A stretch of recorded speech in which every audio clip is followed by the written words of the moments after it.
ఒక ఆడబిడ్డకి అన్యాయం జరిగింది, ఒక ఆడపిల్ల ఆర్తనాదం పెడుతుంది, మీ కొడుకు ద్వారా ఒక బాలిక అన్యాయానికి గురవుతుంది.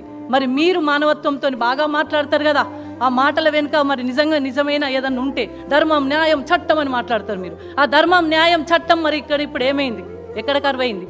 ఇప్పుడు మరి మీకు మీరుగా రాజీనామా చేసి మరి నిజమైన న్యాయం జరిగే విధంగా, బాలికకు న్యాయం జరిగే విధంగా చేయండి. లేదు అంటే ఇవన్నీ ఉత్త ఊకదంపుడు ఉపన్యాసాలే అయితే. ఇంకొక విషయం ఏంటంటే, రేవంత్ రెడ్డి గారిని కూడా ప్రశ్నిస్తూ ఉన్నాం ఈ సందర్భంగా. ఎక్కడున్నారండి మీరు? హోంశాఖ మీ చేతుల్లో ఉంటుంది, మీరు చాలా బిజీ కావచ్చు, కానీ మానవత్వంతో ఆలోచించండి. బండి సంజయ్ మీకు ఫ్రెండ్ కావచ్చు, బీజేపీ కాంగ్రెస్ ఇద్దరు ఫెవికల్ బంధం కావచ్చు, కానీ ఆడబిడ్డ ఆర్తనాదం వినబడతలేదా? ఆ ఫెవికల్ బంధం అడ్డం వస్తుందా? బీజేపీ కాంగ్రెస్ రెండు ఒకటే, మీరు దోస్తులు. మీరు ఇంకా సహాయ హోంశాఖ మంత్రి, మీ హోంశాఖ మంత్రి మీ దగ్గర ఉంది రేవంత్ రెడ్డి గారు, ఇద్దరు హోమ్ కలిసి మంచిగానే ఉంది, కానీ ఆడపిల్లలు ఎక్కడ పోవాలి? ఆడపిల్లల ఆర్తనాదం మీకు వినబడతలేదా?